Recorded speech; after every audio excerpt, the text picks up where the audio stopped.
been mentioned before, but what do you think we will see with Holgerson? Will we see an air raid? So it's going to be balanced. Looking at West Virginia in 2016, that team averaged over 200 yards rushing per game. In one game, they had over 300 yards rushing. So what Dana Holgerson is going to do, because the air raid isn't just a throw. It's adapted over time. It used to be that, yes, but it is adapted over time.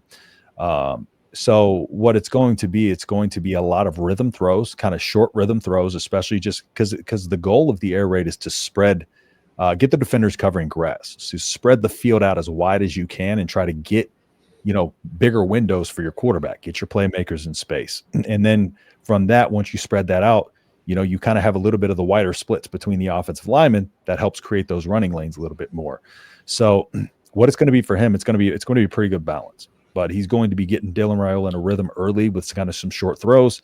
That way he kind of starts to, just get in the flow. The offense gets going, it gets moving up the field. But it's going to be if you can get 2 yards, take 2 yards. If you can get 3 yards, it's just getting the ball going forward and getting the offense at a rhythm. And that's what we saw differently from the offense with Satterfield to when Holgerson took over. Even in the USC game, he came out with just peppering those short targets, right?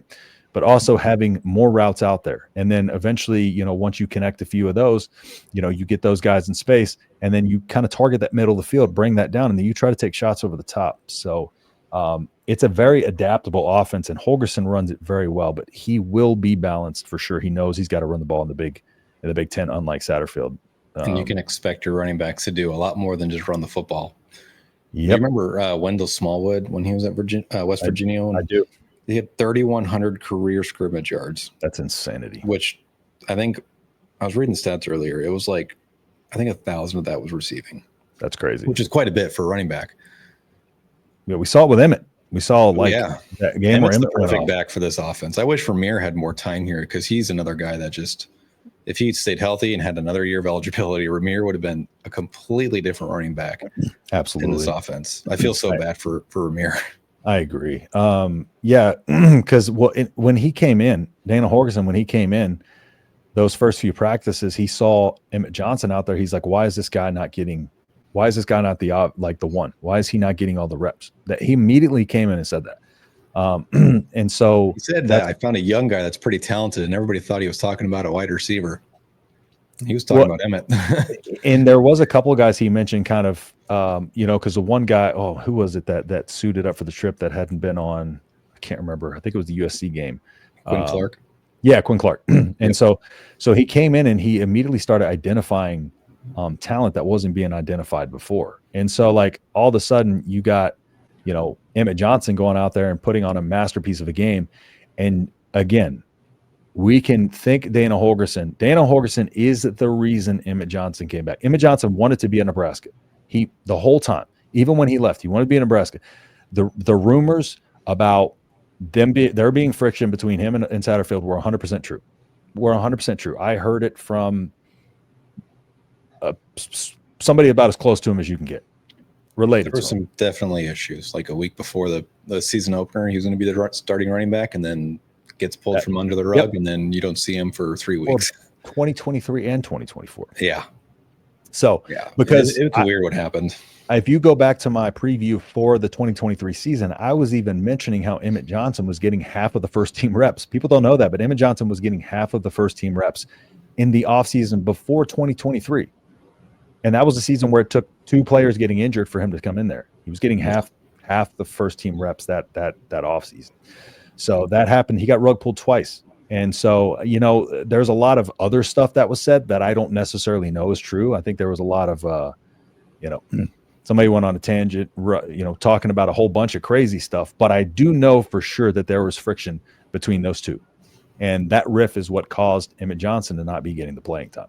When Holgerson came in, him and Emmitt settled that. Tim Satterfield and Emmitt settled that. And then once Holgerson came in, he's the one who talked Emmitt into coming back.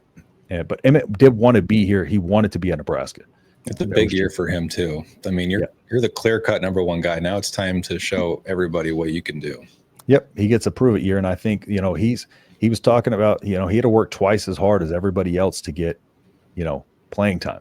And now he's going to be coming in. He's got that work ethic, man. He's going to be an absolute stud this year, without question. So the short pass game and the running game to open up the long shots downfield. Yeah, that's what's going to be. It's going to be getting them rhythm, kind of bringing those defenders down by using that run game, by using that short pass game. And that's where we're going to set up the shots over the top, as opposed to what Satterfield was doing, which is just trying to take shots over the top with no setup. We could do 5 hours on that offense and what it was supposed to try and look like. Watching the L-22s all season was rough. Yeah. Can we have 1,000-yard rusher and 1,000-yard receiver, please?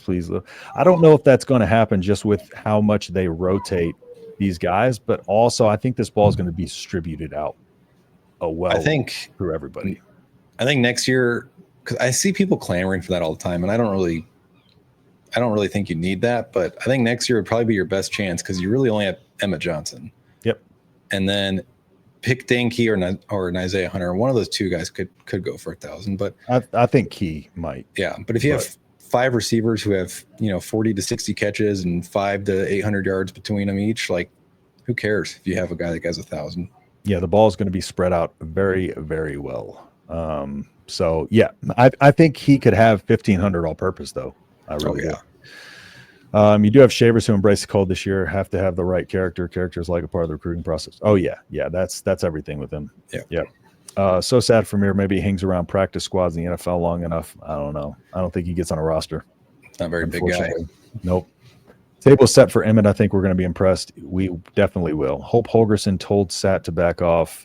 I think you made that very clear. That was told. Yes, definitely. He is kind of staying out of those dealings with some of those guys, him and Emmitt keeping their distance. So expect $2 million tight ends. I don't know if I'm going to spend that much on tight ends, but no, definitely not, especially the guys we have. If Travis Kelce's got any eligibility left, maybe. I don't know if I'd want him right now. He not right now. Washed last night. maybe 4 years ago. I think he'd dominate college, though. Like, I'd dominate Pop Warner football, Yeah.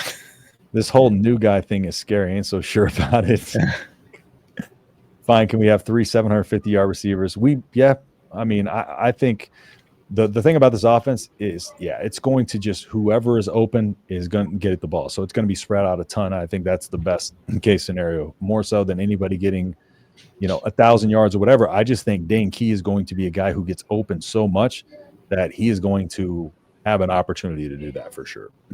But it's just hard with so many weapons that they're going to have for sure. So Sad is making like $2 million to coach tight ends, right? They're going to restructure his contract. He's definitely getting restructured, and that wasn't just they fired him. Like, you're going to pay him $1.4 million anyways, whether you fired him or kept him. So it doesn't matter. You're paying him the money. It's a contract. Exactly. So I mean, they'll probably restructure, give him a 2-year deal, and convert some of it to a bonus or something. Maybe. Yep. Do they do that in college? I feel like they should. I think they can do incentive based. If not, they can do it under the table. Who's stopping them? Yeah, I know, right? It's like here's $50K, bro. You know what I'm saying? Just stick around a little bit. They've been doing it with players for years. I'm sure they can do it with coaches, especially with Rule having them as his best friends.